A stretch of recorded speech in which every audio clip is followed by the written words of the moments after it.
two appeals, one from the High Court of Wales, England and Wales, and one from the Inner House of the Court of Session in Scotland. It is important to emphasise that these cases are not about and on what terms the United Kingdom is to leave the European Union. They are only about whether the advice given by the Prime Minister to Her Majesty the Queen on 27th or 28th of August that Parliament should be prorogued from a date between 9th and 12th September until 14th October was lawful, and the legal consequences if it was not. The question arises in circumstances which have never risen before and are unlikely to arise again. It is a one-off.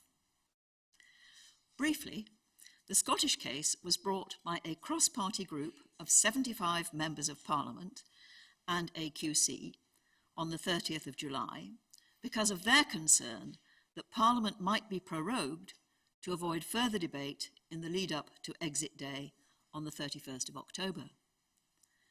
On the 15th of August, Nicky da Costa, Director of Legislative Affairs at Number 10, sent a memorandum to the Prime Minister, copied to 7 people, civil servants and special advisers, recommending that his parliamentary private secretary approach the palace with a request for prorogation to begin within 9th to 12th September and for a Queen's speech on 14th October.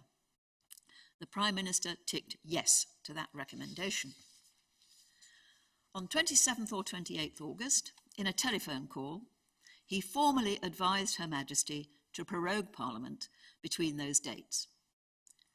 On 28th August, Mr. Jacob Rees-Mogg, Leader of the House of Commons and Lord President of the Privy Council, Mr. Mark Harper, Chief Whip, and the Baroness Evans of Bowes Park, Leader of the House of Lords, attended a meeting of the Privy Council held by the Queen at Balmoral Castle.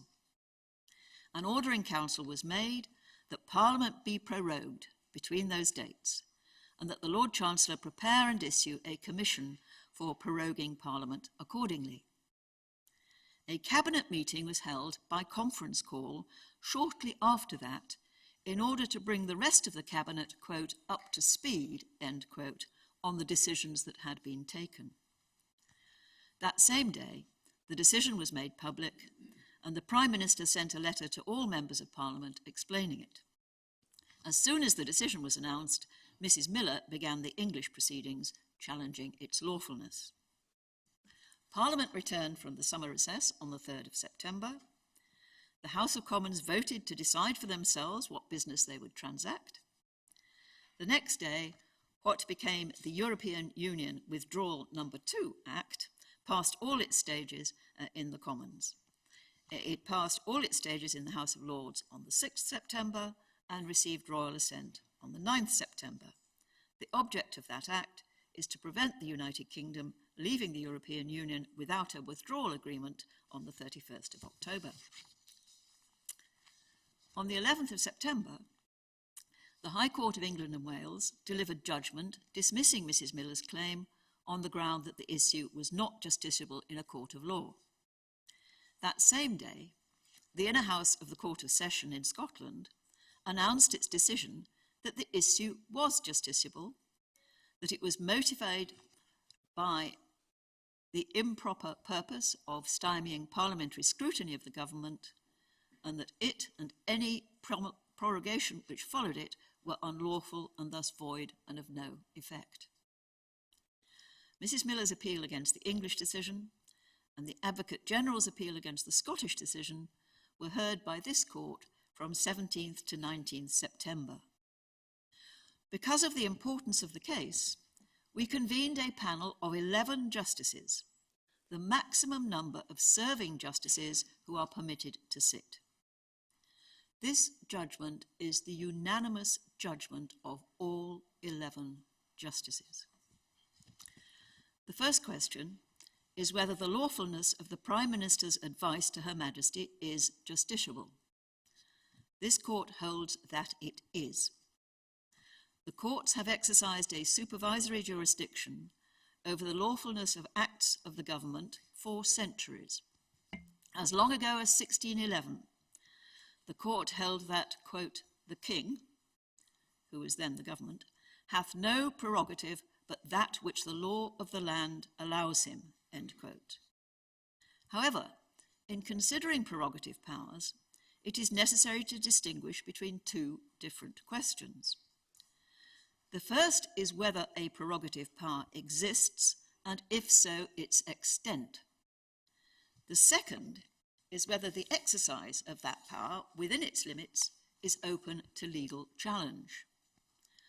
This second question may depend upon what the power is all about.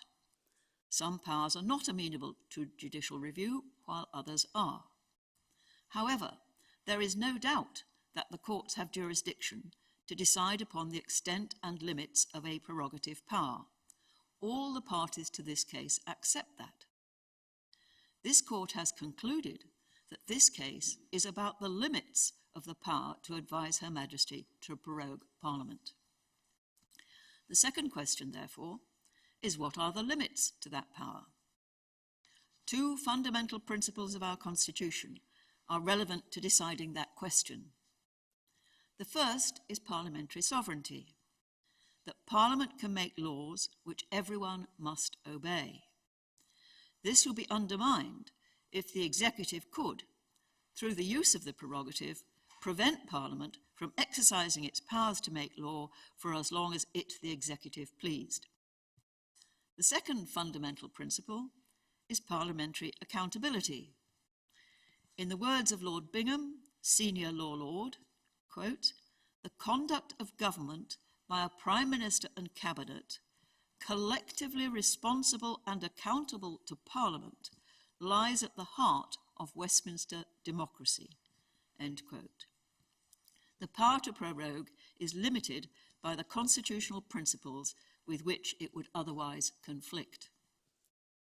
For present purposes, the relevant limit on the power to prorogue is this: that a decision to prorogue or advise the monarch to prorogue will be unlawful if the prorogation has the effect of frustrating or preventing, without reasonable justification, the ability of Parliament to carry out its constitutional functions as a legislature and as the body responsible for the supervision of the executive. In judging any justification which might be put forward, the court must, of course, be sensitive to the responsibilities and experience of the Prime Minister and proceed with appropriate caution. If the prorogation does have that effect, without reasonable justification, there is no need for the court to consider whether the Prime Minister's motive or purpose was unlawful.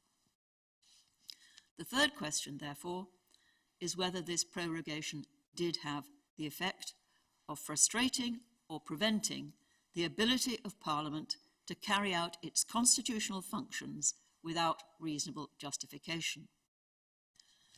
This was not a normal prorogation in the run-up to a Queen's speech. It prevented Parliament from carrying out its constitutional role for 5 out of the possible 8 weeks between the end of the summer recess and exit day on the 31st of October. Proroguing Parliament is quite different from Parliament going into recess.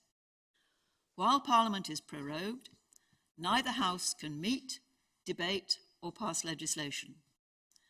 Neither House can debate government policy, nor may members ask written or oral questions of ministers or meet and take evidence in committees. In general, bills which have not yet completed all their stages are lost and will have to start again from scratch after the Queen's speech.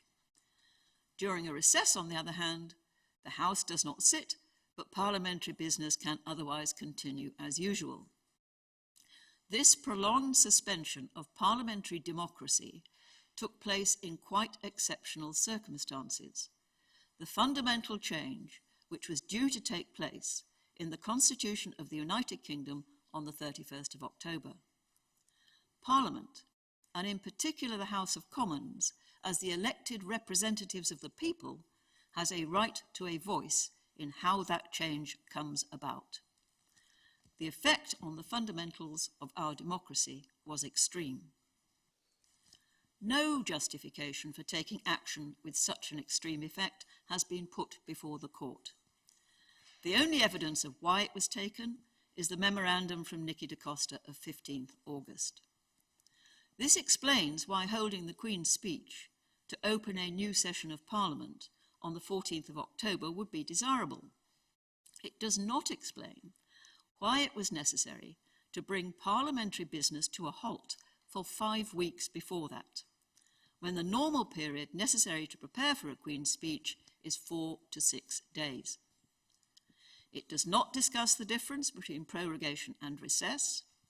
It does not discuss the impact of prorogation on the special procedures for scrutinising the delegated legislation necessary to achieve an orderly withdrawal from the European Union, with or without a withdrawal agreement, on the 31st of October.